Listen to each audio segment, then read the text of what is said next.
Aku berlari melihat suamiku di ruang operasi. Cepat ibu, sembunyi. Nanti kutunjukkan sesuatu. 10 menit kemudian, dari balik tirai aku merinding melihatnya tak percaya ternyata. Yuk, absen dulu di kolom komentar. Sobat kisah berasal dari kota mana saja? Jangan lupa tekan like dan subscribe, ya. Dukungan kalian sangat berarti agar channel ini terus berkembang dan bisa menyajikan cerita yang lebih seru. Terima kasih. Malam itu, udara di rumah sakit Puri Kasih terasa lebih dingin dari biasanya. Laras menyelesaikan catatan medis terakhirnya di pos perawat, menandai akhir dari shift malam yang sunyi. Hanya desis lampu neon dan detak monoton monitor jantung dari beberapa kamar pasien yang menemani kesendiriannya. Dia menarik napas panjang, menikmati momen tenang sebelum berganti hari. Pikirannya sudah melayang ke apartemen kecilnya, ke secangkir teh hangat yang menunggu di meja dapur. Tiba-tiba, bel darurat di pintu IGD berdering nyaring, memecah kesunyian. Suara roda tandu mendesing di lantai keramik, disertai langkah kaki tergesa-gesa. Laras langsung beringsut dari kursinya, naluri perawat selama 7 tahun terasa tajam. Dia berlari menuju suara, jantung berdetak lebih kencang. Pasien laki-laki ditemukan pingsan di taman. Saturasi rendah, pernapasan tersengal, teriak salah satu paramedis, wajahnya tegang. Mereka mendorong tandu masuk ke ruang resusitasi. Laras segera mendekat, matanya dengan cepat menilai situasi. Pria di atas tandu itu terlihat masih muda, mungkin pertengahan 30-an. Wajahnya pucat bagai lilin, rambut hitamnya basah oleh keringat atau mungkin embun malam. Yang menarik perhatian Laras adalah ekspresi wajahnya meski dalam keadaan tidak sadar. Ada ketenangan aneh, seolah dia hanya tertidur lelap. Bersama tim, Laras membantu memindahkan pasien ke tempat tidur periksa. Tangannya bergerak otomatis, memasang monitor EKG, menyiapkan oksigen, mencari pembuluh darah untuk infus. Di tengah kesibukan itu, pandangannya tersangkut pada tangan pasien. Jari-jari yang panjang, ada bekas luka kecil di buku jari telunjuk. Sesuatu berdegup kencang di dalam dadanya, sebuah pengenalan samar yang tidak dapat dijelaskan. Dokter Satria sedang dihubungi, lapor suster lain. Pasien itu mendadak batuk, tubuhnya bergerak lemah. Matanya terbuka setengah, berkaca-kaca dan kebingungan. Mereka berkeliling ruangan sebelum akhirnya menempel pada Laras. Dan di sana, dalam sekejap, sebuah kilatan, sebuah pengakuan, melintas di kedalaman mata coklat itu. Bibir pria itu bergerak, membentuk kata tanpa suara. Laras membeku. Laras, tolong periksa tekanan darahnya. Terangkat dari keterpanaannya, Laras mengangguk dan segera melaksanakan tugas. Tapi dia bisa merasakan pandangan itu mengikutinya, membakar kulitnya. Siapa pria ini? Kenapa matanya terasa seperti mimpi yang pernah dikenalnya? Setelah dokter datang dan kondisi pasien stabil, pria itu dipindahkan ke ruang observasi. Laras menawarkan diri untuk melakukan observasi lanjutan, sebuah pelanggaran kecil dari protokol, karena seharusnya dia sudah pulang. Tapi rasa penasaran menggerakkannya, lebih kuat dari logika. Dia duduk di kursi dekat tempat tidur, menatap wajah pria yang sekarang tertidur nyenyak di bius obat-obatan. Garis rahang yang tegas, alis yang agak berkerut bahkan dalam tidur, dan bekas tahi lalat kecil di dekat bibir. Setiap detail seperti pukulan kecil bagi ingatannya. Dia mengenali wajah ini. Tapi dari mana? Memori berputar-putar, mencoba mencari tautan. Masa kecil, kuliah, tempat kerja sebelumnya, tidak ada yang cocok. Tapi perasaan itu nyata, seperti denting bel yang sayup-sayup dari ruang hampa. Ketika fajar mulai menyingsing, mengecat jendela dengan warna jingga lembut, Laras akhirnya memutuskan pulang. Dia berjalan meninggalkan ruangan, tapi di ambang pintu, dia menoleh sekali lagi. Pria itu bergerak, mengeluarkan erangan lembut. Laras hampir kembali, tapi menahan diri. Besok, pikirnya. Besok dia akan mencari tahu. Perjalanan pulang terasa kabur. Pikirannya masih di ruang observasi, pada pria dengan mata yang mengenali dan tangan dengan bekas luka yang mengusik kenangan. Saat dia membuka pintu apartemennya, kelelahan akhirnya menyerang. Tapi sebelum tertidur di sofa, satu pertanyaan menggantung di benaknya. Siapa sebenarnya pria itu, dan kenapa kehadirannya terasa seperti hantu dari masa lalu yang belum selesai? Hari baru akan segera dimulai, membawa serta rahasia yang perlahan mulai menguak. Riangnya sinar matahari pagi yang menerobos jendela kamar observasi, sama sekali tidak mencerminkan kekacauan di dalam dada Laras. Sepanjang perjalanan ke rumah sakit, bahkan saat mandi dan berganti pakaian, bayangan pria itu, Arka, tak juga lenyap. Namanya terngiang-ngiang, asing namun sekaligus akrab di telinga, seperti lagu yang nadanya kita ingat tetapi liriknya terlupa. Laras memaksakan senyum profesionalnya saat memasuki ruangan. Arka terbaring, lebih sadar dari semalam. Mata coklatnya yang sekarang terbuka lebar mengikuti setiap gerakan Laras yang mendekati tempat tidur. Ada intensitas di dalamnya yang membuat napas Laras sesaat tercekat. "Selamat pagi, Pak Arka," suaranya terdengar datar, berusaha keras menutupi gejolak dalam dirinya. "Saya Laras, perawat jaga Anda hari ini. Bagaimana perasaan Bapak?" Monitor di sampingnya menunjukkan detak jantung yang sedikit meningkat. Arka tidak segera menjawab. Dia hanya menatap, seolah memastikan sesuatu, mengukir setiap fitur wajah Laras di ingatannya. Kemudian, bibirnya yang pucat bergetar membentuk kata, "Laras."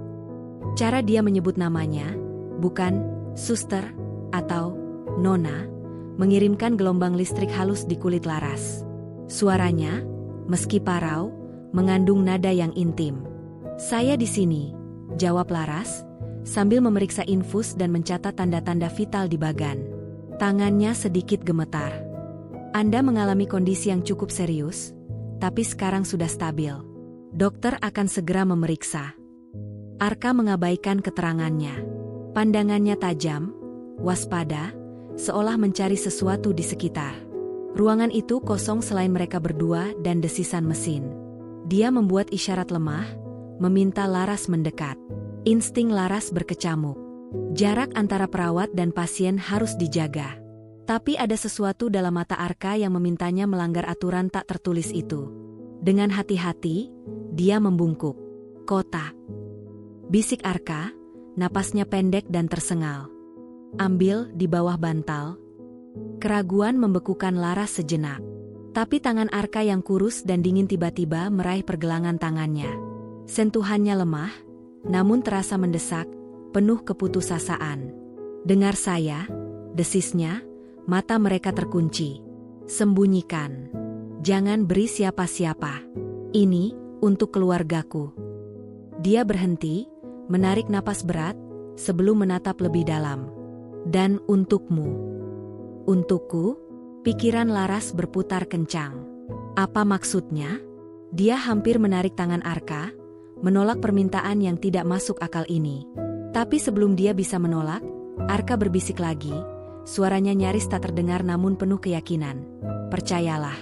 Nanti, kau akan mengerti. Kau harus mengerti." Dia melepaskan genggamannya tepat saat bunyi langkah kaki mendekat dari koridor. Naluri Laras bekerja lebih cepat dari pikirannya.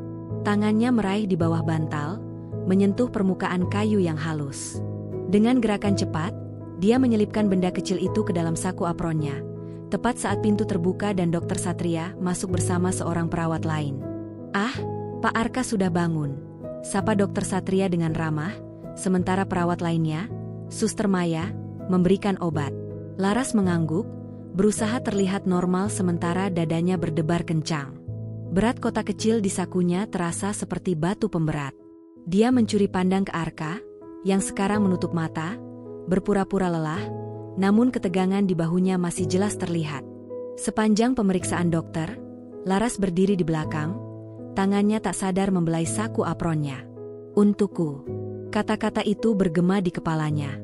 Kenapa untuknya? Siapa Arka sebenarnya? Dan apa isi kotak kayu ini yang begitu penting hingga harus disembunyikan?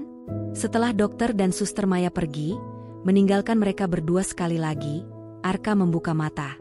Dia menatap Laras, dan untuk pertama kalinya, ada sesuatu yang retak di permukaan ketenangannya. Sebuah permohonan yang dalam, sebuah penyesalan yang tak terucap. "Jaga," dia berbisik, sebelum kelelahan menguasainya dan matanya terpejam. Laras berdiri di sana, lama setelah Arka tertidur. Bunyi monitor yang stabil terdengar ironis dibandingkan dengan kegelisahan yang mengamuk di dalam dirinya. Dia telah melangkah ke dalam sesuatu. Sebuah rahasia, sebuah permintaan yang tidak jelas dari seorang pasien asing. Seharusnya dia menyerahkan kotak itu, melaporkan kejadian aneh ini. Tapi dia tidak melakukannya. Saat dia akhirnya meninggalkan ruangan, tangannya meremas erat kotak kayu di dalam saku. Benda kecil itu bukan lagi sekadar permintaan pasien. Itu adalah kunci, sebuah misteri yang terikat dengan namanya sendiri. Dan Laras tahu, dengan kepastian yang mengerikan, bahwa begitu dia membukanya, hidupnya tidak akan pernah sama lagi. Bayangan itu mengikutinya sepanjang koridor yang terang benderang, lebih gelap dari bayangan manapun. Kotak kayu itu terasa membara di saku apron Laras, seolah-olah memancarkan energi tersendiri yang menggerogoti ketenangannya. Sepanjang sisa shift, setiap langkahnya terasa berat, setiap suara yang mendadak membuat jantungnya berdebar kencang. Dia menghindari kontak mata dengan perawat lain, takut rahasia di matanya akan terbaca. Saat jam istirahat tiba, Laras menyelinap ke ruang penyimpanan linen yang sepi di ujung koridor. Di sana, di antara tumpukan sprei bersih yang beraroma disinfektan, dia akhirnya mengeluarkan benda itu. Kotak itu sederhana, terbuat dari kayu jati tua yang dihaluskan, tidak lebih besar dari telapak tangannya. Tidak ada ukiran atau hiasan, hanya sebuah kunci kecil berwarna kuning pudar di bagian samping. Saat dipegang, terasa padat dan memiliki bobot yang tidak sebanding dengan ukurannya. Laras memutar-mutar kotak itu di tangannya. Untuk keluargamu, dan untukmu. Bisikan Arka bergema di telinganya. Apa yang bisa dimiliki seorang pasien asing untuknya? Logika berteriak agar dia membuka kotak itu sekarang juga, menyingkap misteri yang mulai mengganggu pikirannya. Tapi sesuatu yang lebih dalam, sebuah perasaan naluriah, menahannya. Dia teringat mata Arka, penuh kepanikan, namun juga kepercayaan. Dia mempercayakan sesuatu yang penting ini padanya, seorang perawat yang baru dia temui. Itu adalah kepercayaan buta, dan Laras merasa, dengan cara yang tidak dapat dia jelaskan, bahwa melanggarnya sekarang akan menjadi pengkhianatan. Dengan napas berat, Laras menyembunyikan kotak itu kembali di saku. Dia tidak bisa membukanya di sini, di tempat yang mungkin saja didatangi orang lain. Dia membutuhkan tempat yang aman, pribadi. Sisa hari itu berjalan dalam kabut. Laras melakukan tugasnya dengan otomatis. Memeriksa tanda vital pasien, memberikan obat, mendokumentasikan laporan, tetapi pikirannya selalu melayang ke ruang observasi nomor 3. Dia tidak berani masuk lagi. Ketika Suster Maya bertanya apakah dia ingin menggantikannya memeriksa Pak Arka, Laras menggeleng, membuat alasan tentang harus menyelesaikan dokumen. Pulang ke apartemennya yang sempit, rasa letih yang menyelimuti Laras bukanlah kelelahan fisik biasa, melainkan kelelahan mental yang dalam. Dia mengunci pintu, bersandar di baliknya, dan baru kemudian mengeluarkan kotak kayu itu.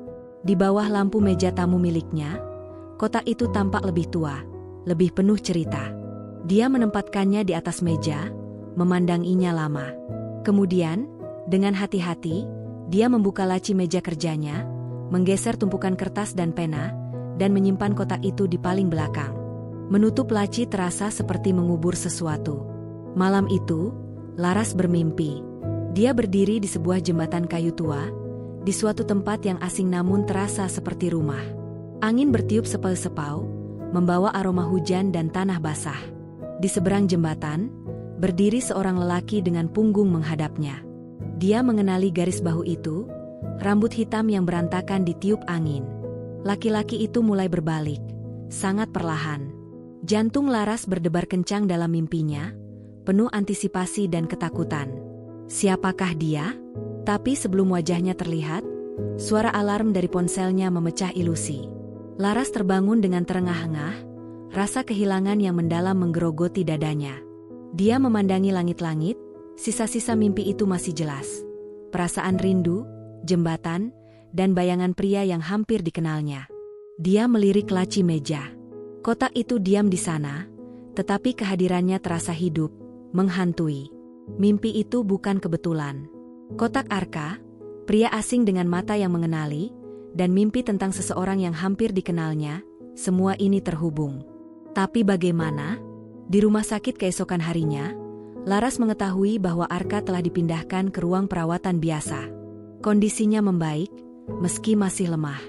Laras mengumpulkan keberanian dan berjalan menuju ruangannya, membawa alasan palsu tentang memeriksa luka infus. Arka sedang duduk di tempat tidur, menatap keluar jendela. Wajahnya masih pucat, tetapi ada sedikit warna di pipinya. Saat Laras masuk, dia menoleh, dan senyum kecil yang tulus, bukan senyum formal pasien, muncul di bibirnya. Senyum itu, seperti sentuhannya, terasa familiar. Kotak itu. Laras mulai, suaranya berbisik. "Masih padamu?" tanya Arka, matanya menyelidik. Laras mengangguk. "Saya belum membukanya." Relief yang jelas terpancar di wajah Arka. "Bagus. Terima kasih." Dia menarik napas dalam-dalam. Waktunya belum tiba. "Kapan waktunya akan tiba?" tanya Laras, tidak bisa menahan diri. "Dan kenapa harus saya? Anda tidak mengenal saya." Arka memandangnya lama, matanya berkedip dengan emosi yang tak terbaca. "Tapi saya mengenalmu, Laras," katanya lembut. "Lebih dari yang kamu kira." Laras terdiam, darahnya terasa membeku. "Apa maksudmu?" Sebelum Arka bisa menjawab, suara riuh dari koridor mendekat, suara keluarga pasien lain yang datang berkunjung. Arka menggeleng halus, sebuah isyarat untuk mengakhiri pembicaraan. "Kepercayaan," bisiknya, hampir tak terdengar. "Percayalah pada nalurimu. Dan ketika saatnya tiba, bukalah. Semuanya akan jelas." Laras meninggalkan ruangan itu dengan lebih banyak pertanyaan daripada jawaban. "Saya mengenalmu." Kata-kata itu terus mengular di pikirannya. Malam itu, di apartemennya, Laras berdiri di depan laci yang terkunci. Jari-jarinya membelai permukaan kayunya. Nalurinya sebagai perawat mengatakan untuk menyerahkan ini, untuk melaporkan perilaku tidak biasa seorang pasien. Tapi nalurinya sebagai manusia, sebagai Laras, berbisik sesuatu yang lain. Ada sejarah di sini, sebuah cerita yang terputus yang menunggu untuk disambung. Dia tidak membuka laci. Tapi dia juga tidak menyerahkan kotak itu. Kotak kayu itu tetap di tempatnya, menjadi beban diam yang mereka berdua pikul, Arka dengan rahasianya, dan Laras dengan keingintahuan serta rasa takut yang semakin dalam bahwa pintu yang akan dibuka oleh kunci kecil itu mungkin adalah pintu menuju masa lalunya sendiri.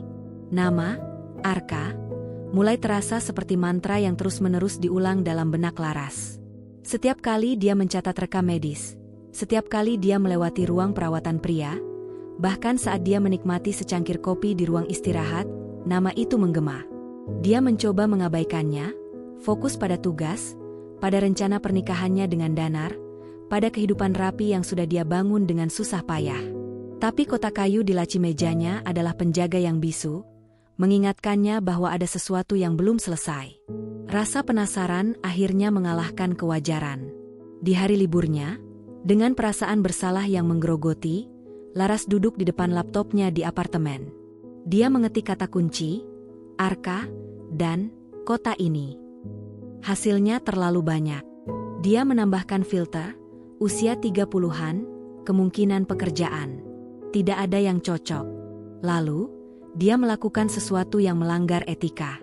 Dengan jantung berdebar kencang, dia membuka sistem rekam medis rumah sakit dari komputernya pribadi, sebuah pelanggaran keamanan yang bisa berakibat fatal bagi karirnya. Dia mencari file Arka. Data medisnya terbatas. Alergi tidak ada, riwayat penyakit terdahulu hanya disebut, gangguan pernapasan intermiten, pekerjaan, wira swasta. Alamat yang tercatat samar, di sebuah wilayah yang tidak terlalu dikenal. Tapi ada satu petunjuk kecil, nama kontak darurat.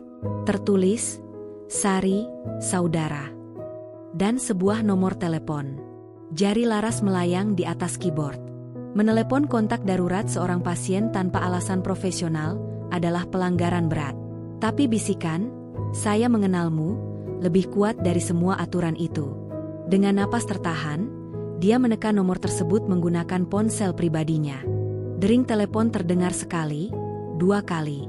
Laras hampir menutup panggilan ketika suara wanita paruh baya, terdengar letih, mengangkat telepon. Halo? Permisi, ini dari Rumah Sakit Puri Kasih. Laras berbohong, suaranya serak. Saya ingin mengonfirmasi beberapa data untuk pasien Arka. Oh, Arka? Suara di seberang terdengar khawatir. Dia bagaimana? Dokter bilang sudah membaik. Dia stabil, jawab Laras cepat, merasa mual karena penipuan ini. Ibu Sari, boleh saya tanya, apakah dia pernah tinggal di daerah lain sebelumnya? Untuk melengkapi data. Ada jeda. Dia dulu tinggal di kota sebelah, waktu masih kuliah. Pindah ke sini sudah, ya, hampir 10 tahun lalu. Tapi kenanya, Bu?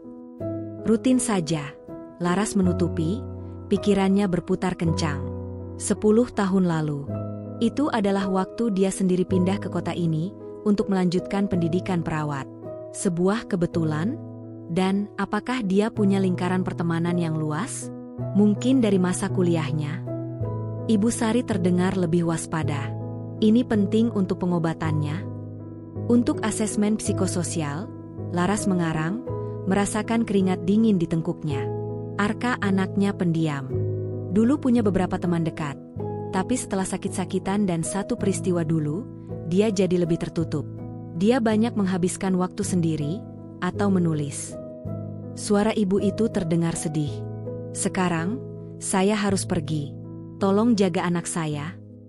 Telepon ditutup. Laras meletakkan ponselnya, tangannya gemetar. Satu peristiwa dulu. Apa itu? Dan menulis. Kata itu menyala dalam kegelapan pikirannya. Tanpa pikir panjang, Laras membuka media sosial. Dia mengetik, Arka, dengan berbagai variasi. Akun-akun dengan nama itu bermunculan, tapi tidak ada yang memiliki foto wajah yang cocok. Dia hampir menyerah ketika sebuah akun lama, dengan foto profil berupa lukisan pemandangan, menarik perhatiannya. Nama pengguna, Arka__Diantara_kata. Tidak ada postingan dalam beberapa tahun terakhir, tetapi ada beberapa foto album lama yang terbuka untuk umum. Laras mengkliknya. Album pertama bertajuk, Kampus Hijau. Foto-foto tua, berkualitas rendah. Gambar-gambar mahasiswa muda, senyum lebar, pose konyol. Laras menggeser foto demi foto, jarinya mulai dingin. Dan kemudian, dia membeku. Ada sebuah foto kelompok. 4 orang, duduk di tanggaan sebuah fakultas yang dikenali Laras, fakultas kedokteran di kota asalnya dulu. 2 perempuan, 2 laki-laki. Salah satu laki-laki itu, dia lebih muda, lebih kurus, rambutnya lebih panjang, tapi matanya. Mata coklat tua yang sama. Itu adalah Arka, mungkin 20 tahunan. Tapi bukan itu yang membuat napas Laras tercekat. Dia menatap perempuan di sebelah Arka dalam foto itu. Perempuan itu memeluk bahu Arka, kepala miring dengan senyum cerah yang memancarkan kebahagiaan polos. Perempuan itu memiliki rambut panjang diikat ekor kuda, mata sipit yang melengkung saat tertawa, dan tahi lalat kecil di dekat alis kanan. Itu adalah dirinya sendiri. Laras mundur dari laptop seolah-olah tersengat listrik. Dadanya sesak, telinganya mendenging. Dia menatap foto itu, tidak percaya. Ingatannya berputar kencang, mencoba mengais-ngais sudut-sudut gelap masa lalu yang sengaja dia kubur. Masa kuliahnya di kota asal. Dia memang pernah berkuliah di fakultas kedokteran itu, sebelum akhirnya pindah ke keperawatan setelah suatu hal. Dia memaksa dirinya melihat lebih dekat. Ya, itu pasti dirinya. Itu adalah baju tidur kuning yang dulu sangat dia sukai. Dan Arka. Arka memandang kamera, tapi tangannya memegang tangan perempuan di sebelahnya, tangan Laras, dengan erat. Kenangan itu datang seperti banjir bandang yang meledak dari bendungan yang sudah lama retak. Malam musim hujan. Hujan deras menggebuk atap mobil. Tangis histerisnya. Bau tanah basah dan logam. Lampu mobil yang silau. Dan sebuah bayangan, berjalan pergi, hancur, tanpa menoleh. Laras menutup laptop dengan keras. Dia tidak bisa bernapas. Pria di rumah sakit itu, Arka, bukanlah orang asing. Dia adalah Arka, Arkanya dulu. Kekasih pertamanya. Cinta yang hilang begitu saja 1 dekade lalu, menghilang dari hidupnya tanpa penjelasan. Meninggalkan luka yang begitu dalam hingga dia memutuskan untuk mengubur seluruh periode hidup itu, pindah kota, dan membangun diri baru. Dan sekarang dia kembali. Sekarat. Mempercayakan sebuah kotak rahasia padanya. Dengan gemetar, Laras membuka laci meja dan mengeluarkan kotak kayu. Dia memegangnya erat-erat, air mata mulai menetes panas di pipinya. Isinya bukan untuk keluarganya. Atau mungkin juga iya, tapi pasti juga untuknya. Surat? Penjelasan? Atau sesuatu yang lain? Dia menoleh ke arah kalender di dinding, di mana tanggal pernikahannya dengan Danar telah dilingkari dengan hati merah. Danar yang baik, stabil, aman. Danar yang tidak pernah membuatnya merasakan badai emosi seperti ini. Laras memandangi kotak di tangannya, lalu ke foto pernikahan percobaannya dengan Danar yang tersandar di rak. Dua dunia, masa lalu yang penuh trauma dan masa depan yang terencana rapi, bertabrakan dengan keras di ruang tamunya yang sunyi. Arka bukan lagi sekadar pasien misterius. Dia adalah hantu dari masa lalu yang hidup, membawa sebuah kotak yang mungkin berisi kebenaran mengapa dia meninggalkannya. Dan mengapa, setelah 10 tahun, dia kembali memintanya untuk menyembunyikan sesuatu. Dan Laras tahu, pertanyaan yang sekarang harus dijawab bukan lagi apa isi kotak itu, tetapi apakah dia siap untuk mengetahui isinya, dan apa yang akan dia lakukan setelah kebenaran yang tertunda itu akhirnya terungkap. Penerimaan itu seperti gelombang dingin yang membekukan setiap ruas tulang Laras. Arka yang dulu. Pria yang pernah menjadi pusat orbit dunianya, yang menghilang begitu saja di suatu malam hujan, meninggalkan jantungnya remuk dan pertanyaan yang tak pernah terjawab. Sekarang dia terbaring di ruang 307. Terpisah hanya beberapa koridor, dan Laras adalah perawat yang bertugas merawatnya. Keesokan harinya di rumah sakit, Laras merasa seperti berjalan di atas kaca tipis.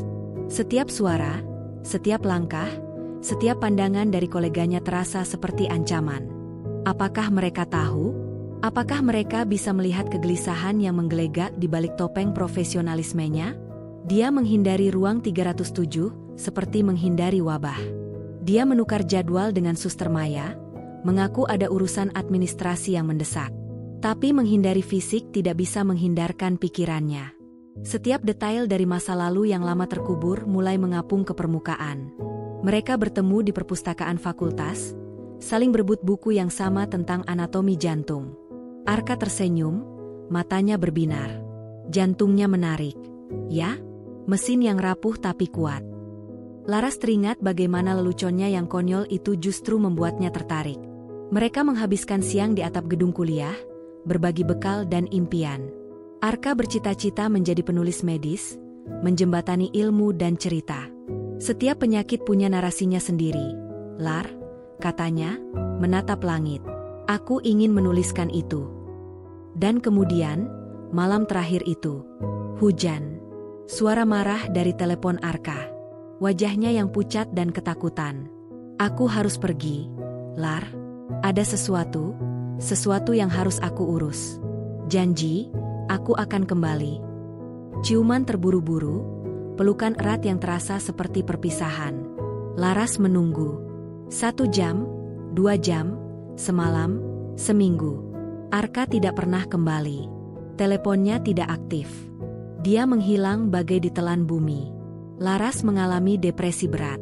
Dia keluar dari fakultas kedokteran, pindah kota, masuk sekolah perawat, dan dengan sengaja mengubur semua kenangan tentang Arka. Dia membangun tembok kokoh di sekeliling hatinya. Danar, tunangannya sekarang, adalah pria baik yang datang setelah tembok itu selesai dibangun. Aman, dapat diprediksi, tidak membawa badai. Dan sekarang, badai itu kembali, dalam wujud seorang pasien sakit dengan sebuah kotak kayu. Di ruang istirahat, saat Laras mencoba menenangkan diri dengan secangkir teh yang sudah dingin, Suster Maya masuk dengan wajah cemas. Laras, kamu baik-baik saja? Kamu terlihat sangat pucat. Aku baik, Maya. Hanya kurang tidur, jawab Laras, memaksakan senyum. Kalau begitu, mungkin kamu harus menghindari dulu ruang 307, kata Maya sambil mengambil kopinya. Pasien di sana, Pak Arka, hari ini sering bertanya apakah ada perawat bernama Laras yang bertugas. Dia terlihat sangat ingin bertemu kamu. Tubuh Laras menegang. Apa yang dia katakan? Cuma itu. Apakah Suster Laras ada? Aku bilang kamu sedang sibuk. Tapi matanya, Lar. Maya menggigil kecil. Dia terlihat seperti orang yang sedang menunggu sesuatu yang sangat penting. Setelah Maya pergi, Laras ditinggal sendirian dengan keputusasaannya. Arka mencarinya. Dia mengingat namanya. Itu artinya, dia memang sengaja. Kotak itu, permintaannya, semua itu bukan kebetulan. Dilema menggunting di dalam dada. Sebagai perawat, kewajibannya jelas, fokus pada perawatan pasien, menjaga batas profesional, tidak terlibat secara personal. Tapi sebagai Laras, sebagai perempuan yang pernah sangat mencintai pria itu dan ditinggalkan dengan luka menganga, keingintahuan itu seperti api yang membakar. Apa isi kotak itu? Mengapa dia menghilang? Apa yang sebenarnya terjadi 10 tahun lalu? Dan ada satu pertanyaan yang lebih menakutkan. Apakah perasaannya yang dulu benar-benar padam, atau hanya tertidur dalam-dalam, dan kehadiran Arka telah membangunkannya kembali? Pulang ke apartemen, Laras tidak langsung membuka kotak itu. Dia malah membuka sebuah kotak memorinya sendiri, secara harfiah.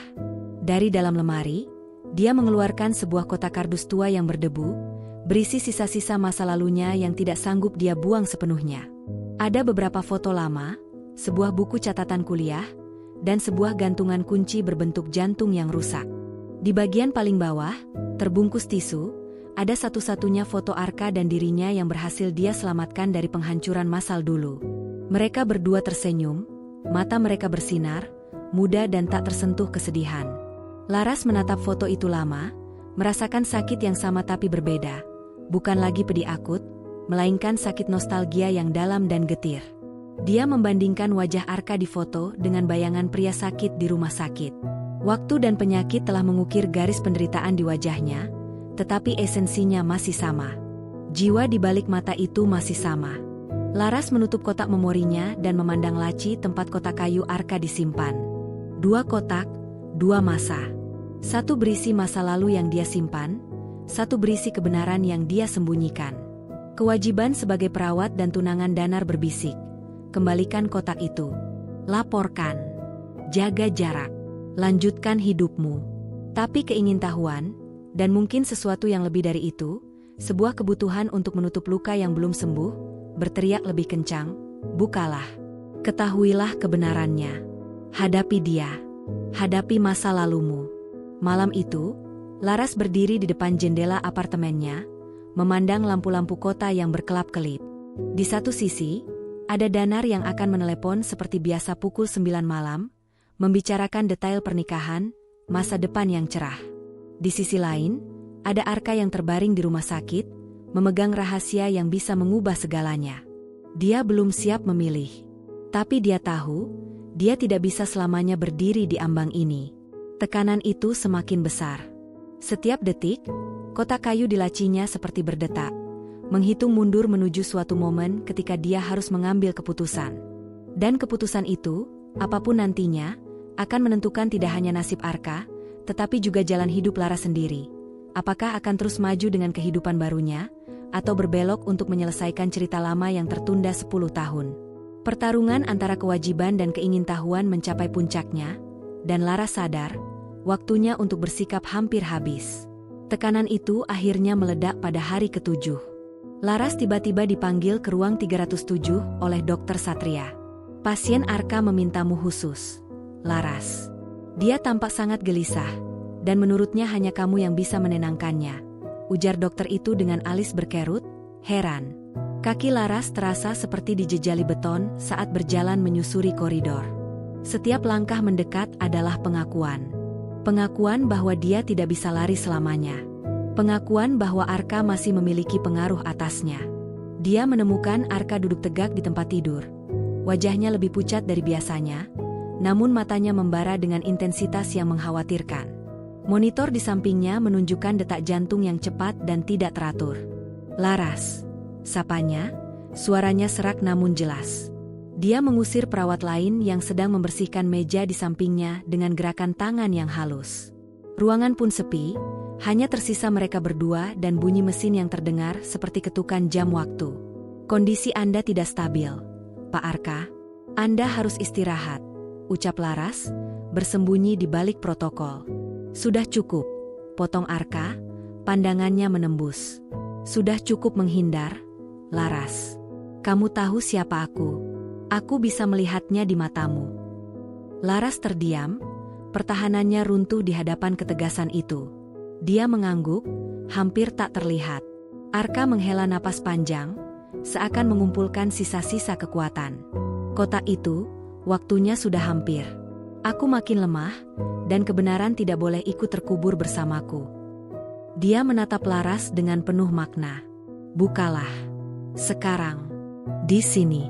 Aku ingin melihat reaksimu. Aku berutang penjelasan itu padamu. Di sini, tapi. Tidak ada, tapi. Desis Arka, tiba-tiba batuk-batuk kecil. Setelah reda, matanya berkaca-kaca. Puluhan tahun aku membawa ini. Dan akhir-akhir ini, satu-satunya hal yang membuatku bertahan adalah mengetahui bahwa kotak itu akhirnya akan sampai di tangan yang tepat. Tanganmu. Terperangkap antara perintah pasien dan badai di dalam hatinya, Laras hanya bisa mengangguk lagi. Dia berbalik, berjalan keluar ruangan seolah dalam mimpi, dan mengambil tas kerjanya dari lokernya. Di dalamnya, terbungkus kain, tersimpan kotak kayu itu. Dia membawanya kembali ke ruangan Arka, perasaan seperti akan menghadapi pengadilan. Dengan tangan gemetar, dia duduk di kursi di samping tempat tidur.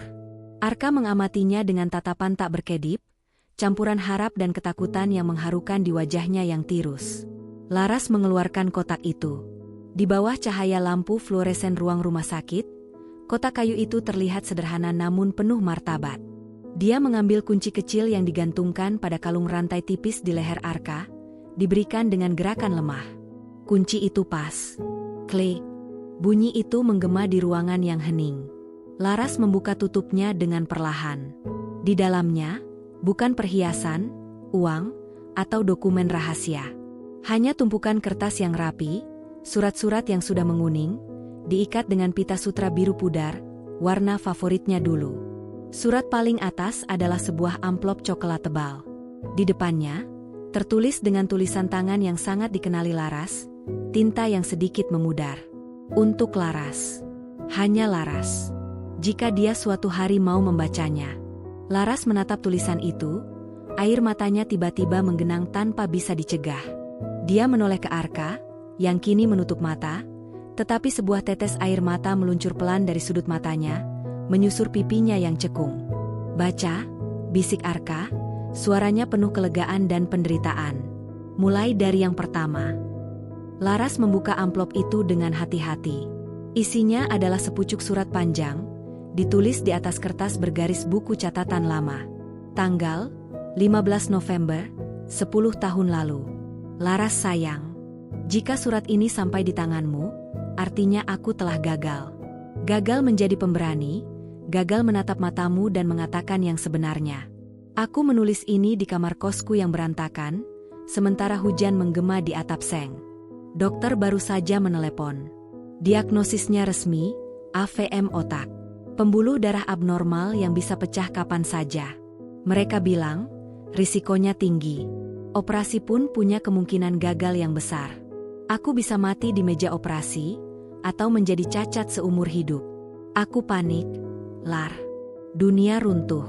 Bagaimana mungkin aku, yang baru berjanji padamu untuk membangun masa depan, justru membawa potensi malapetaka seperti ini?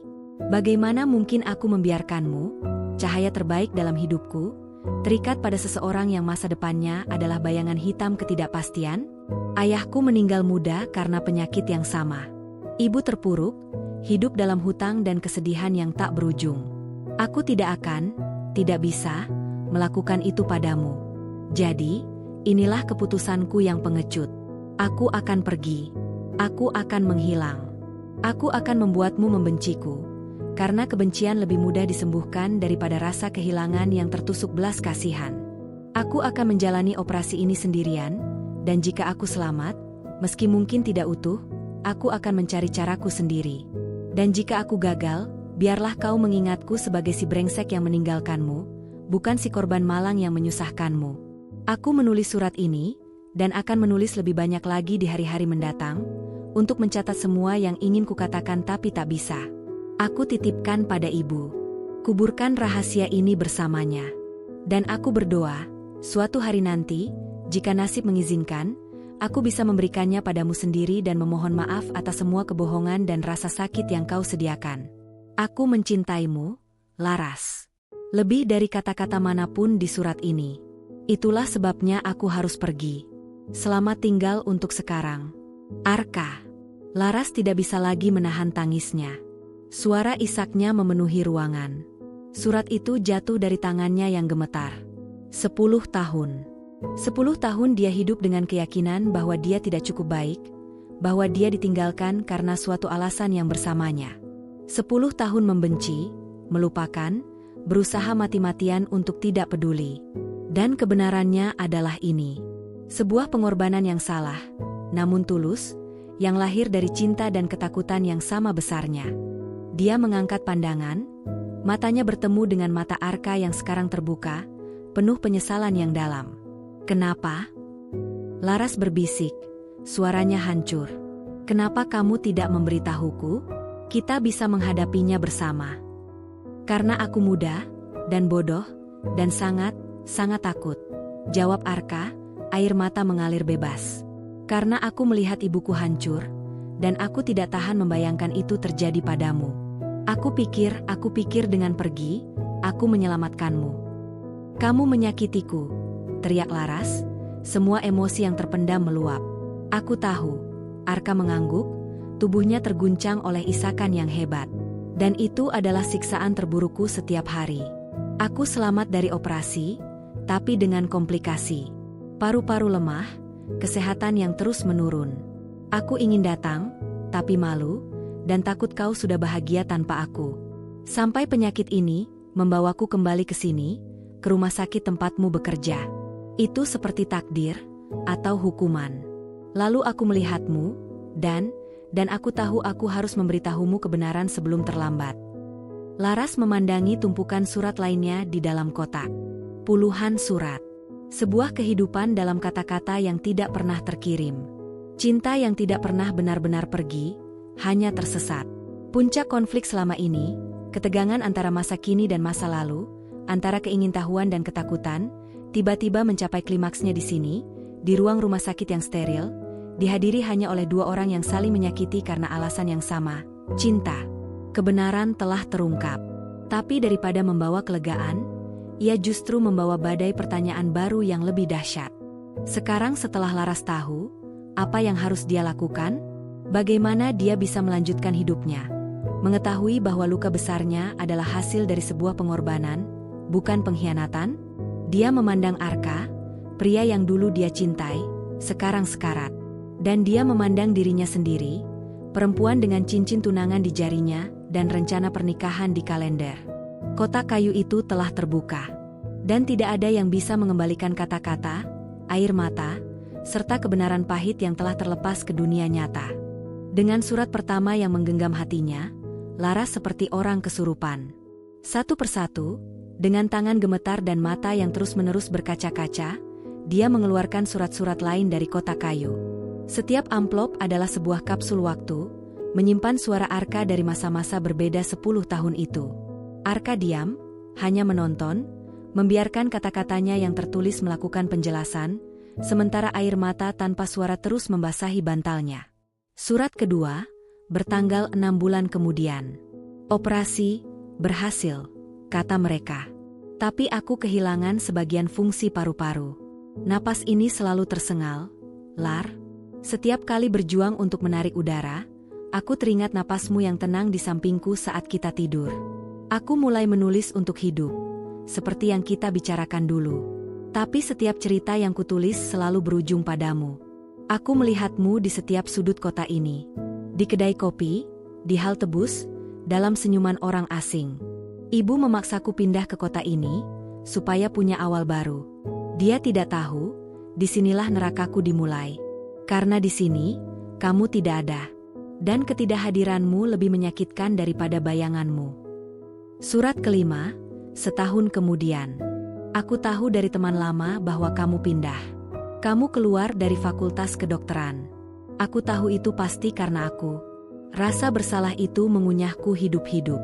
Aku menulis surat ini berulang kali, ingin mengirimnya, tapi selalu berakhir di laci. Ketakutan itu masih lebih besar. Ketakutan bahwa kamu akan membenciku karena kebohonganku. Atau lebih buruk, mengasihaniku. Aku tidak tahan dengan kedua hal itu. Surat ke-8, 3 tahun kemudian.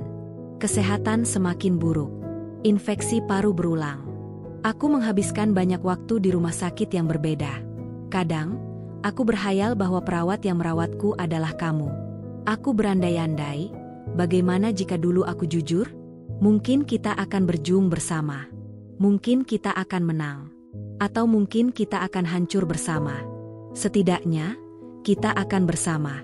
Sekarang, aku hanya sendirian dengan penyesalan yang menjadi satu dengan nafasku.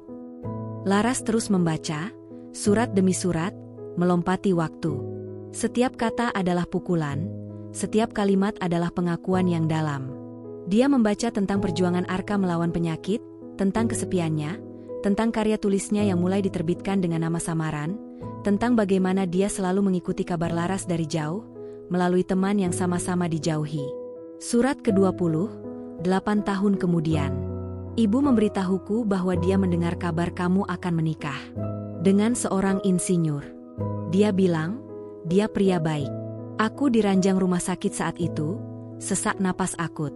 Kabar itu seperti pisau terakhir. Bukan karena cemburu, tapi karena lega. Lega bahwa akhirnya kamu menemukan kebahagiaan, menemukan seseorang yang stabil, yang bisa memberimu kepastian yang tidak pernah bisa kuberikan. Aku memutuskan untuk benar-benar melepasmu. Kotak surat-surat ini akan kubawa ke kubur. Ini adalah malam terakhir aku menulis untukmu. Tapi ternyata bukan. Surat terakhir. Ditulis dengan tinta yang lebih baru, goresannya gemetar dan lemah. Laras. Aku tidak sanggup. Aku berbohong padamu sekali lagi, dan pada diriku sendiri. Aku tidak pernah berhenti menulis untukmu. Setiap rasa sakit, setiap ketakutan akan kematian, selalu kutuang dalam kata-kata untukmu, meski tak pernah terkirim. Dan sekarang, nasib membawaku ke ujung tanduk. Penyakitku kambuh, lebih ganas. Aku tahu ini akhir. Dan mereka membawaku ke rumah sakit ini. Dan di sana, di ruang gawat darurat, melalui kabur kesadaranku, aku melihatmu. Kamu masih sama. Lebih anggun, lebih kuat, tapi cahaya di matamu masih itu. Saat itu juga aku tahu. Aku harus memberitahumu kebenaran. Bukan untuk mengacaukan hidupmu yang baru. Tapi karena kamu berhak tahu. Kamu berhak tahu bahwa kamu pernah dicintai dengan segenap jiwa raga, dengan cara yang salah dan pengecut, tapi tulus. Kamu berhak tahu bahwa kepergianku bukan karena kamu tidak cukup baik. Kamu selalu lebih dari cukup. Kotak ini berisi jiwaku yang sebenarnya, Lar. Jiwa yang selalu milikmu. Sekarang, aku kembalikan padamu. Lakukan apa yang kamu anggap benar. Bakar, buang, atau simpan. Aku sudah puas, karena akhirnya aku bisa melihatmu sekali lagi, dan mengembalikan barang yang bukan milikku. Hatimu yang dahulu kucuri dan kusimpan dalam kotak ini. Terima kasih untuk cinta pertamaku. Maafkan untuk luka terbesarmu. Selamat tinggal. Arka. Tidak ada suara di ruangan itu selain detak monitor yang tidak stabil dan isakan Laras yang tersedak-sedak. Dia memandang Arka, yang kini tampak hancur, seolah semua energinya telah terkuras hanya untuk menyaksikan Laras membaca kebenaran mereka. Semua ini waktu. Laras akhirnya berhasil berkata-kata, suaranya serak. Semua penderitaan ini, karena kamu takut. Karena aku mencintaimu. Balas Arka. Napasnya berbunyi seperti peluit pecah. Dan karena aku muda dan idiot. Aku pikir dengan menanggung sendiri, aku melindungimu. Aku hanya berhasil menghancurkan kita berdua. Laras melihat ketumpukan surat di pangkuannya. Ini bukan sekadar kertas. Ini adalah 10 tahun kehidupan seorang pria. Ini adalah bukti cinta yang tersesat, pengorbanan yang keliru, dan penyesalan yang membusuk. Dan sekarang, dia memegangnya. Kebenaran yang selama ini dia cari-cari, yang dia kira akan membebaskannya, justru membebani dengan cara yang tak terduga. Ini bukan pengkhianatan yang bisa dibenci. Ini adalah tragedi yang harus diratapi. Dan Danar, pikirannya melayang ke tunangannya yang baik, yang tidak tahu menahu tentang badai emosi ini. Kehidupan mereka yang terencana rapi, pernikahan dalam 3 bulan lagi, rumah yang sedang dipilih. Dia menatap Arka, tubuhnya yang ringkih di bawah selimut rumah sakit, mata yang memancarkan cinta dan penyesalan yang sama besarnya. Pria ini, dengan caranya yang kacau, telah mencintainya sepanjang hidup dewasa mereka. Dia telah memilih penderitaan fisik dan kesepian daripada, menurut persepsinya, membebani Laras. "Operasi dulu, kenapa kamu tidak bilang?" tanya Laras lagi, mencari kemarahan tapi yang ditemukan hanya kesedihan yang sangat dalam. "Kamu ingat malam itu? Telepon dari ibuku." Arka menghela napas. Dia memberitahu hasil diagnosis akhir. "Aku panik. Aku melihatmu tersenyum membawakan aku coklat panas. Dan semua yang bisa kupikirkan adalah, aku tidak akan merusak senyum itu dengan ketakutanku. Jadi aku pergi. Keputusan terburuk dalam hidupku." Laras menarik napas dalam-dalam, berusaha mengatur pikiran yang berantakan. "Dan sekarang? Kamu memberiku ini, sekarang? Ketika hidupku sudah hampir terbentuk dengan orang lain." "Bukan untuk mengklaimmu," jawab Arka, tulus. "Hanya untuk kebenaran. Agar kamu tidak lagi terbangun di malam hari bertanya-tanya apa yang salah denganmu. Tidak ada yang salah denganmu, Laras. Semua kesalahan ada padaku." Dia batuk lagi, lebih parah, dan Laras secara insting berdiri, membantunya duduk, memberinya air. Tindakan perawat itu otomatis. Tapi sentuhannya di bahu Arka berlama-lama. Di bawah seragamnya, di balik identitasnya sebagai perawat, ada Laras yang dulu, yang mengenal tubuh ini, yang pernah mencintai jiwa di dalamnya. Kebenaran telah terbongkar. Tapi itu bukan akhir. Itu adalah awal dari dilema yang jauh lebih besar. Laras sekarang memegang kenyataan bahwa ada dua orang pria di hidupnya. Satu yang mencintainya dengan cara yang aman dan terjamin, dan satu yang mencintainya dengan cara yang berantakan dan penuh pengorbanan, namun terbukti abadi dalam kata-kata. Dan dia harus memilih, tidak lagi antara keingintahuan dan kewajiban, tetapi antara dua jenis cinta, dua jalan hidup, dua versi dirinya sendiri. Kotak kayu itu kini kosong. Isinya tersebar di pangkuannya. Tapi beban di hati Laras justru bertambah berat. Karena kebenaran, ternyata, tidak selalu membebaskan. Kadang, ia hanya memberikanmu pilihan yang lebih sulit. Setelah badai air mata dan pengakuan, datanglah keheningan yang lebih berat. Surat-surat itu tersebar di atas selimut putih. Seperti rangkaian puzzle dari masa lalu yang akhirnya lengkap, namun membentuk gambar yang sama sekali tidak siap Laras hadapi. Arka tertidur, kelelahan baik secara fisik maupun emosional. Wajahnya dalam tidur tampak lebih muda, namun juga lebih rapuh. Laras duduk di sampingnya, matanya menatap pria yang pernah menjadi seluruh dunianya, dan kini hadir kembali sebagai sisa-sisa dunia yang hampir punah. Tangannya tanpa sadar membelai lembut rambut Arka yang kusut, sebuah gerakan dari ingatan tubuh yang dalam, yang muncul sebelum pikiran sadarnya bisa menghentikannya. Dia menarik tangannya kembali, terkejut pada dirinya sendiri. Ponselnya bergetar di saku. Danar. Laras melihat nama itu berkedip di layar, dan perasaan bersalah yang tajam menusuknya. Dia mematikan ponselnya, belum sanggup mendengar suara tunangannya yang penuh kasih dan stabil.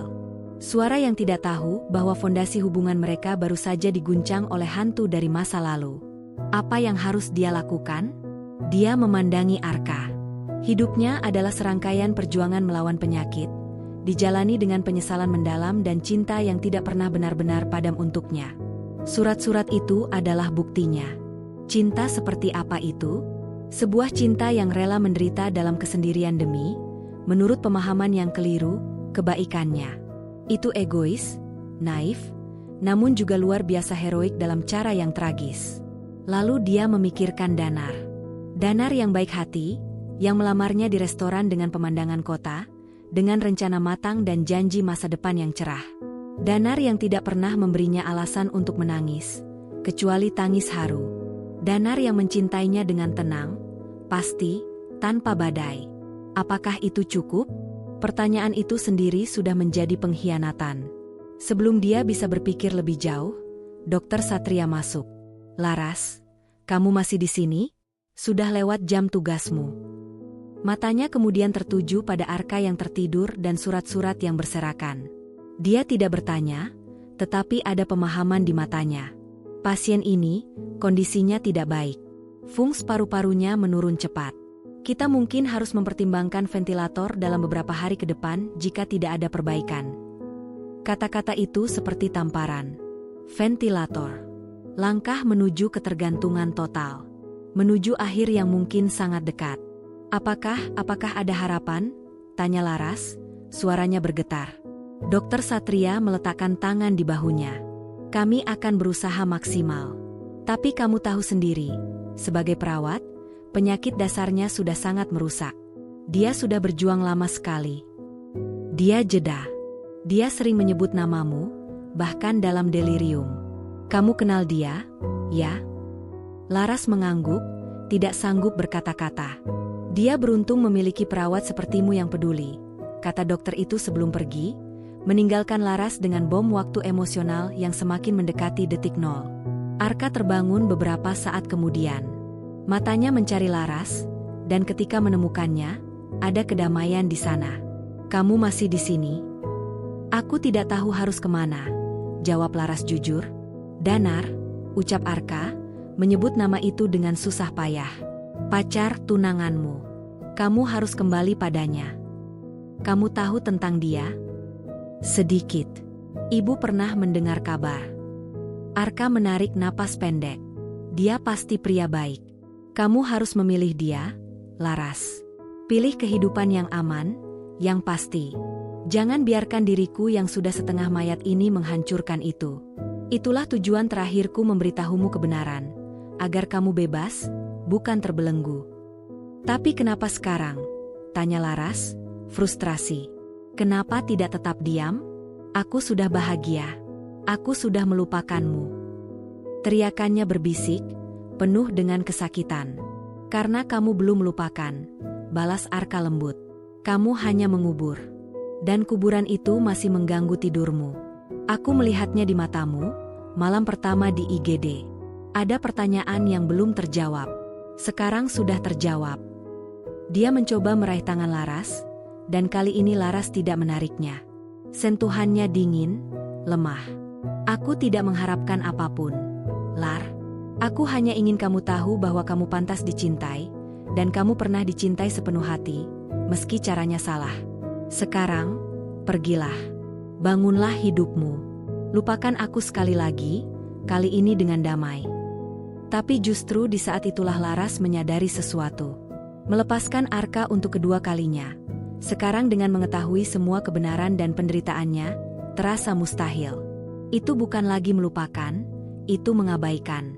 Itu meninggalkan seseorang yang sekarat, yang telah menghabiskan separuh hidupnya mencintainya dalam kesunyian, untuk mati sendirian. Dan Danar, jika dia memilih Danar sekarang, dengan pengetahuan baru ini, apakah itu adil? Bisakah dia benar-benar mencintai Danar sepenuhnya sementara bagian dari hatinya akan selalu terbaring di ruang 307 ini, bersama dengan surat-surat berwarna biru pudar? Dia terjebak. Di satu sisi, ada cinta yang sudah terbukti, yang telah bertahan ujian waktu dan penderitaan, tetapi dibangun di atas fondasi pengorbanan dan penyesalan. Cinta yang mungkin hanya tersisa hitungan hari. Di sisi lain, ada cinta yang menjanjikan masa depan, stabilitas, kebahagiaan normal. Cinta yang belum pernah memberi luka, tetapi juga belum pernah diuji oleh badai kehidupan yang sesungguhnya. Laras menatap cincin tunangan di jarinya. Berlian kecil itu berkilau di bawah lampu neon, simbol janji. Kemudian dia menatap genggaman Arka yang lemah di tangannya. Tidak ada cincin, hanya bekas infus dan kulit yang tipis. Arka, katanya, suaranya tegas meski hatinya remuk. Aku tidak bisa pergi sekarang. Tidak dalam kondisi kamu seperti ini. Ini tidak bijaksana. Ini manusiawi. Mereka terdiam, terhubung oleh tangan dan oleh sejarah yang tak terelakkan. Di luar jendela, senja mulai tiba, melukis langit dengan warna jingga dan ungu. Hari itu akan segera berakhir, dan Laras tahu, dia tidak bisa menunda keputusan selamanya. Keluarga Danar akan mencarinya. Tanggung jawabnya di rumah sakit akan menuntutnya. Dunia tidak akan berhenti berputar hanya karena hatinya terbelah dua. Tapi untuk malam ini, dia memutuskan untuk tinggal. Bukan sebagai perawat, tetapi sebagai Laras. Perempuan yang dulu, dan mungkin masih, mencintai pria yang terbaring di depan matanya. Dia membereskan surat-surat itu dengan hati-hati, mengembalikannya ke dalam kotak kayu. Kotak itu kini terasa berbeda. Bukan lagi misteri, tetapi sebuah beban warisan. Warisan cinta yang tidak pernah sampai. "Tidurlah," bisik Laras kepada Arka. "Aku akan di sini." Arka ingin protes, tapi kelelahan menang. Matanya terpejam, dan dalam beberapa saat, napasnya menjadi lebih teratur. Laras tetap duduk di kursi plastik keras itu, menatapnya, menelisik setiap perubahan di wajahnya, berusaha mendamaikan gambar pria muda dalam foto dengan pria sekarat di depan matanya. Dilemanya tidak terpecahkan. Tapi satu hal yang jelas, dia tidak bisa kembali ke Danar dengan menyembunyikan kebenaran ini. Itu akan menjadi pengkhianatan lain, versi barunya sendiri. Dan dia tidak bisa meninggalkan Arka untuk mati sendirian. Bukan setelah semua ini. Jadi, untuk saat ini, dia terjebak di tepi tempat tidur ini, di ambang dua kehidupan, di persimpangan antara masa lalu yang penuh penyesalan dan masa depan yang penuh ketidakpastian. Dan pilihan yang harus dia buat, entah bagaimana, harus dilakukan sebelum fajar menyingsing. Sebelum dunia luar mengetuk pintu dan memaksanya untuk menentukan jalan mana yang akan dia ambil, jalan yang aman menuju cahaya, atau jalan yang berliku kembali ke bayangan. Fajar menyingsing dengan warna pucat, menemukan Laras masih terbangun di kursi plastik yang keras. Matanya bengkak, pikirannya berputar-putar tanpa henti sepanjang malam. Arka tidur gelisah, sesekali mengerang atau mengucapkan kata-kata yang tidak jelas. Dalam tidurnya, dia beberapa kali memanggil nama Laras. Tidak ada kejelasan yang datang bersama cahaya pagi. Justru sebaliknya, realitas semakin nyata dan semakin sulit. Ponselnya, yang dia nyalakan lagi dengan berat hati, penuh dengan notifikasi. 3 panggilan tak terjawab dari Danar, 2 dari ibunya, dan sebuah pesan dari Suster Maya. "Di mana kamu? Jadwal pagimu kosong." Dia mengirim pesan singkat ke Maya, mengaku sakit mendadak. Itu bohong lagi. Daftar kebohongannya pada dunia, dan pada Danar, semakin panjang. Dia melihat pesan Danar, "Sayang, kamu baik-baik saja? Teleponmu mati. Khawatir. Nanti makin kita ketemu, bahas dekorasi bunga." Emoji hati menyertai pesan itu.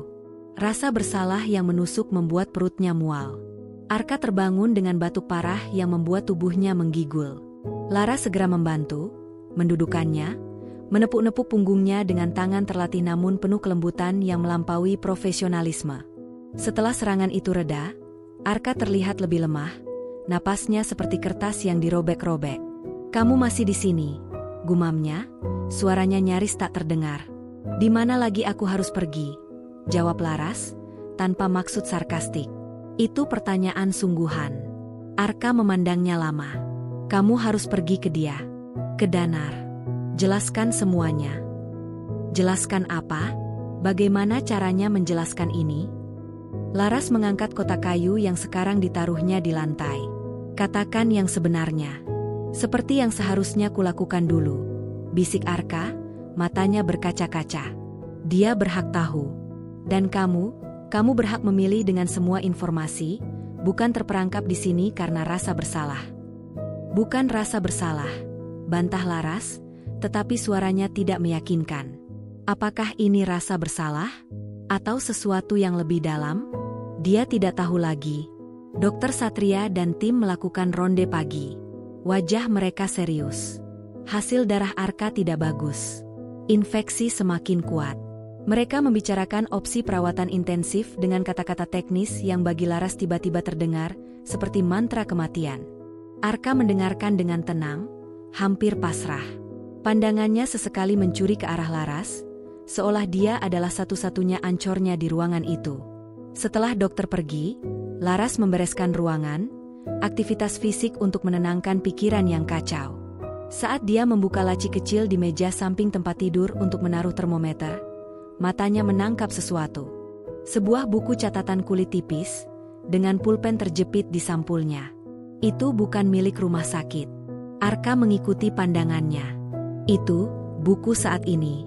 Di sana, ada sesuatu untukmu. Yang terbaru. Aku belum sempat memasukkannya ke dalam kotak." Dengan tangan gemetar, Laras mengambil buku itu. Arka mengangguk, memberi izin. Dia membukanya. Halaman-halaman dipenuhi tulisan tangan yang rapi namun mulai goyah di bagian akhir. Catatan medis, ide cerita, coretan-coretan. Lalu, di halaman terakhir yang hampir penuh, sebuah surat yang jelas baru ditulis beberapa hari yang lalu, mungkin sebelum kondisinya benar-benar memburuk. Untuk Laras, yang mungkin takkan pernah membaca ini. Hari ini aku melihatmu lagi. Kamu sedang tertawa dengan seorang perawat lain di koridor. Suara tawamu masih sama, seperti dering lonceng kecil yang dulu selalu bisa membuat hari burukku menjadi cerah. Aku bersembunyi di balik pintu kamar ini, pengecut seperti biasa, takut kamu mengenaliku, takut kamu melihat kehancuran yang kualami. Menulis selalu menjadi pelarianku. Selama 10 tahun ini, kata-kata adalah satu-satunya cara bagiku untuk berbicara padamu. Tapi kata-kata di buku ini berbeda. Mereka lebih darurat, lebih putus asa, karena mereka tahu waktu hampir habis. Aku sering bertanya-tanya, bagaimana hidupmu? Apakah kamu masih suka teh chamomile di malam hari?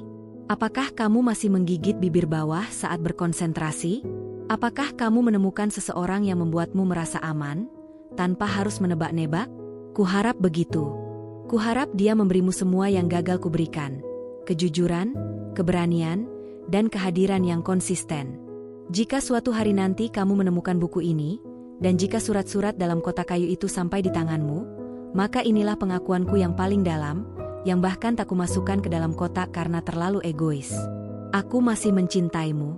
Sepanjang 10 tahun itu, melalui setiap operasi, setiap kekambuhan, setiap malam sendirian yang menakutkan, cintaku padamu adalah satu-satunya kepastian yang kumiliki. Itu adalah diagnosiku yang tak pernah salah. Penyakitku yang tak bisa disembuhkan, sekaligus satu-satunya obat yang membuatku terus bertahan. Aku tahu ini tidak adil. Aku tahu ini hanya akan membebanimu.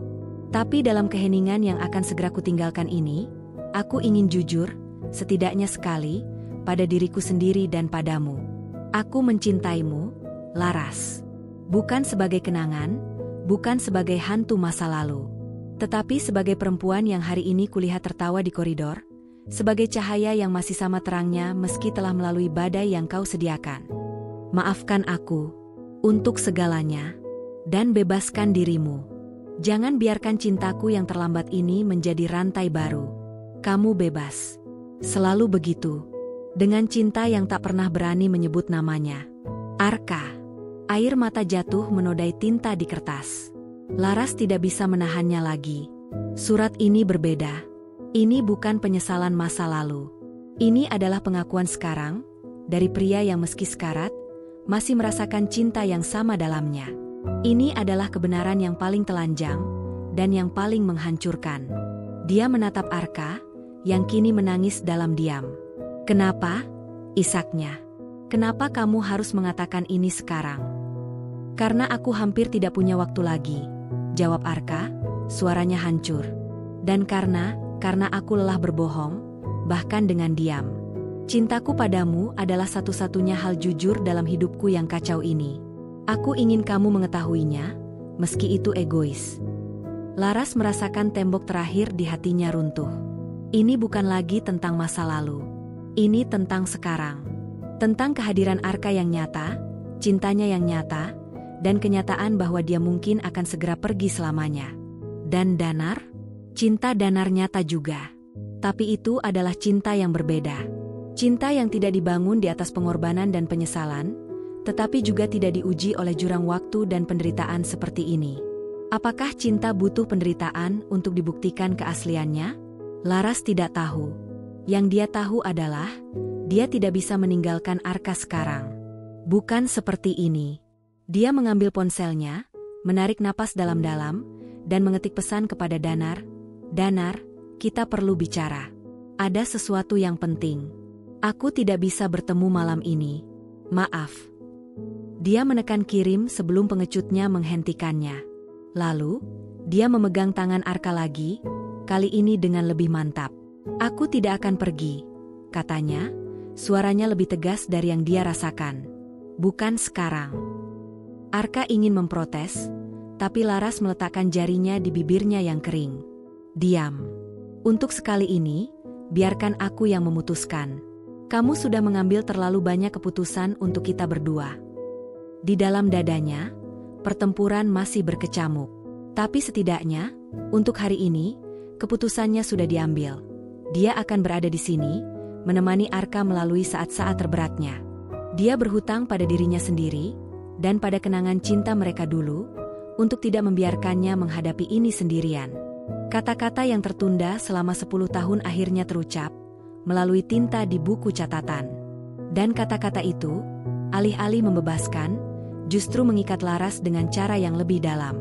Kini, dia bukan lagi sekadar penjaga rahasia, tetapi penerima warisan cinta yang tak tersampaikan. Dan warisan itu datang dengan tanggung jawab yang berat. Bagaimana menghormati cinta yang sedemikian besar, sementara hati dan janjinya terikat di tempat lain? Hari itu berlalu dalam keheningan yang bermakna. Laras membaca beberapa surat lain dari kotak itu untuk Arka. Suaranya bergetar menelusuri kata-kata yang dulu ditulis untuknya. Mereka tertawa kecil pada kenangan konyol yang terekam, dan menangis pada penyesalan yang terpampang nyata. Untuk sesaat, waktu seolah berhenti, dan mereka kembali menjadi dua anak muda yang saling mencintai, sebelum penyakit dan ketakutan memisahkan mereka.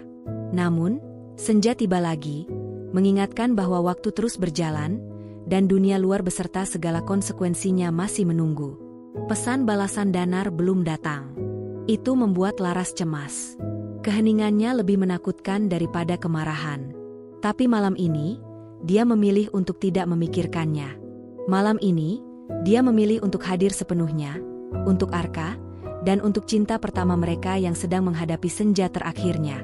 Keputusan besar masih menggantung, tetapi untuk malam ini, dalam ruang berisi kata-kata yang tertunda dan napas yang tersengal, Laras memilih untuk hanya menjadi diri yang dulu, mencintai dan dicintai, sebelum segala sesuatu menjadi sangat rumit. Keesokan paginya, dunia luar menerobos dengan keras. Ibu Laras menelepon, suaranya panik. Danar ada di sini, Lar. Dia membawa semua kado pertunangan. Dia bilang kamu membatalkan semuanya. Apa yang terjadi? Sebelum Laras bisa menjawab, Suster Maya muncul di pintu ruangan, wajahnya campur aduk antara khawatir dan heran.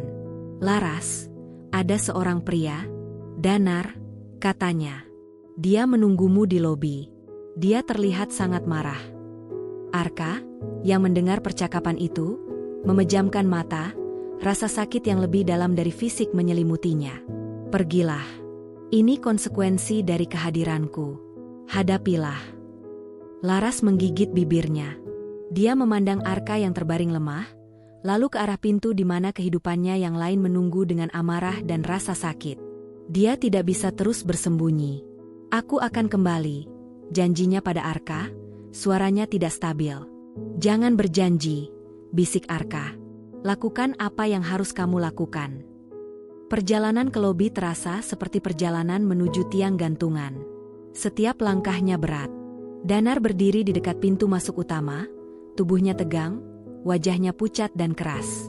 Di tangannya, ada tas kertas coklat berisi barang-barang yang Laras tahu adalah kenang-kenangan hubungan mereka. Danar, sapa Laras, suaranya kecil.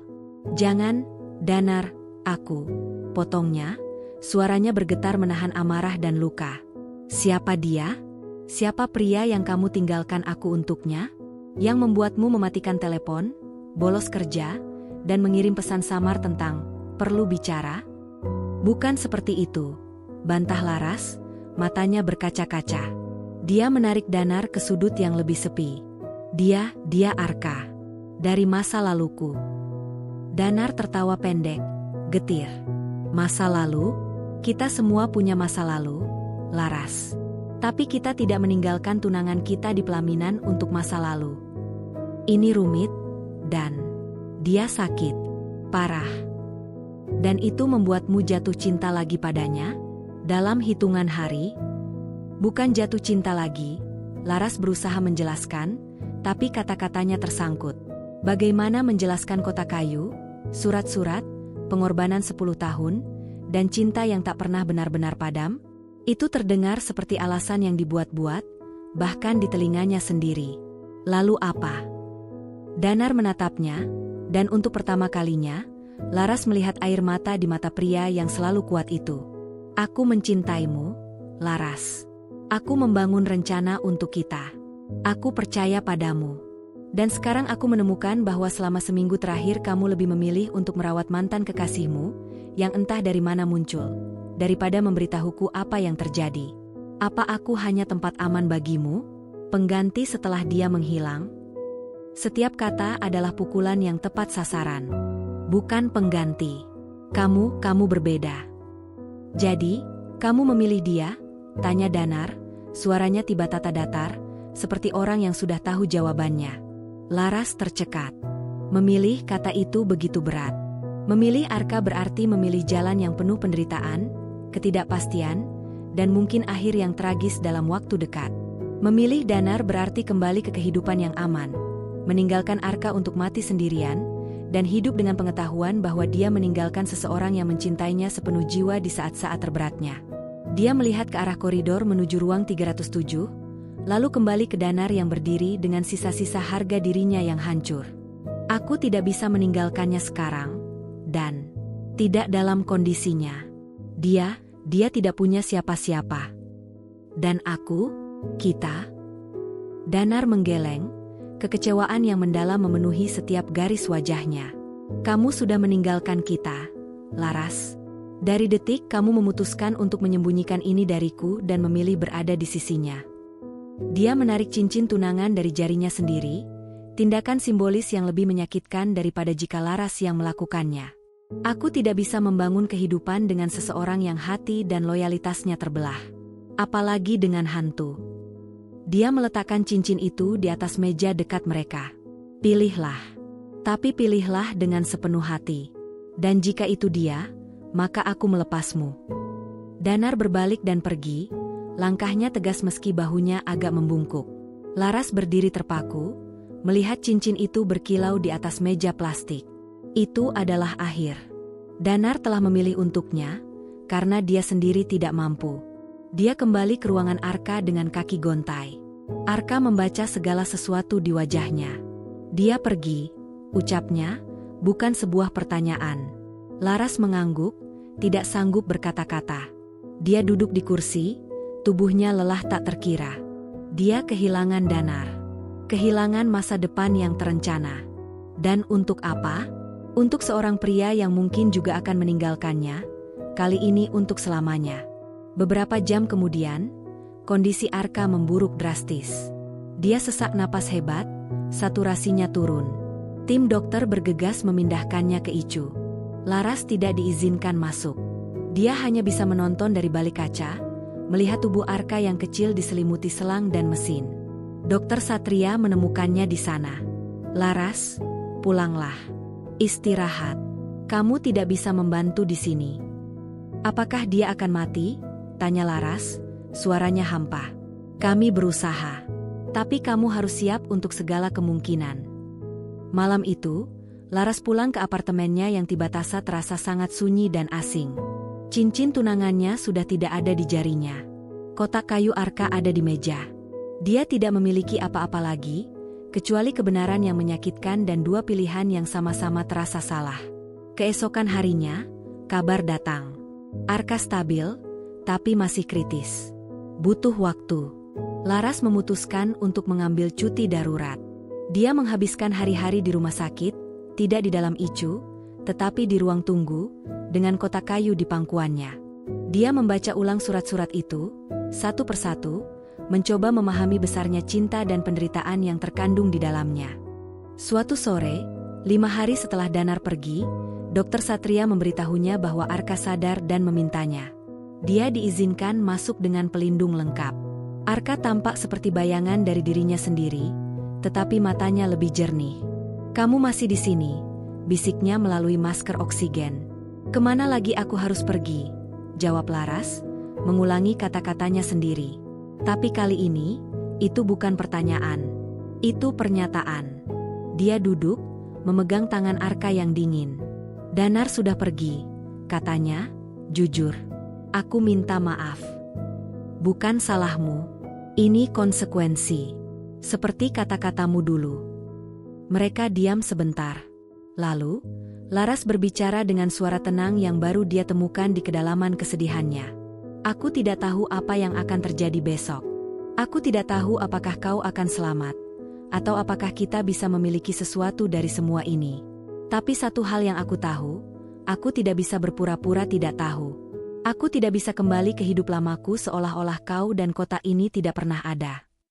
Dia menarik napas. Jadi, inilah pilihanku.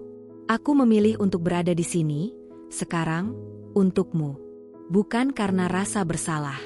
Bukan karena kewajiban perawat.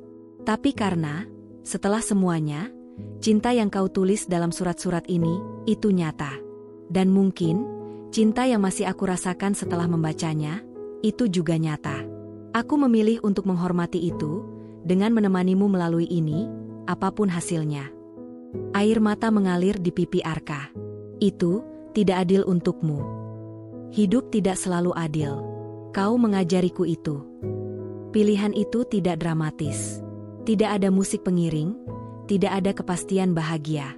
Hanya ada dua orang yang sakit hati dan penuh luka, di ruang icu, memilih untuk tidak meninggalkan satu sama lain lagi, meski masa depan sama sekali tidak jelas. Laras tidak memilih Arka daripada Danar. Dia memilih untuk jujur pada hatinya yang telah dihidupkan kembali oleh kebenaran, dan memilih untuk tidak lari dari tanggung jawab emosional yang datang dengan kebenaran itu. Beberapa minggu kemudian, Arka perlahan-lahan membaik, cukup untuk dipindahkan ke ruang perawatan biasa. Masih panjang jalan menuju pemulihan, dan penyakitnya tidak akan pernah sembuh total. Hidupnya akan selalu berhadapan dengan ketidakpastian kesehatan.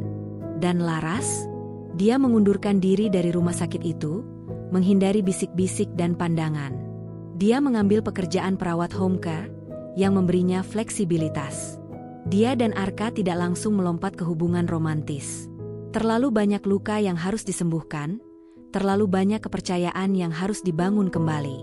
Mereka mulai dari awal, sebagai dua orang yang berbeda, dengan beban sejarah yang sama. Terkadang, di malam hari, Laras memandang langit dan berpikir tentang Danar. Dia berharap pria itu menemukan kebahagiaan. Rasa sakit karena kepergian Danar masih ada, tapi itu adalah rasa sakit yang bersih, tanpa penyesalan, karena dia tahu dia telah memilih dengan integritas. Dan kotak kayu itu tidak lagi disembunyikan. Itu berdiri terbuka di rak buku apartemen barunya yang dia bagi dengan Arka, berisi surat-surat yang sekarang mereka baca bersama sesekali, bukan sebagai beban, tetapi sebagai pengingat betapa berharganya kejujuran, dan betapa mahal harganya ketika kejujuran itu datang terlambat. Pilihan Laras bukanlah antara dua pria. Itu adalah pilihan antara hidup dalam kebenaran yang menyakitkan, atau dalam kebohongan yang nyaman. Dia memilih kebenaran. Dan meski jalan itu berbatu dan penuh dengan bayangan masa lalu, setidaknya dia berjalan dengan mata terbuka, dan dengan hati yang, untuk pertama kalinya setelah 10 tahun, merasa utuh, bukan karena memiliki segalanya, tetapi karena tidak lagi menyembunyikan apapun.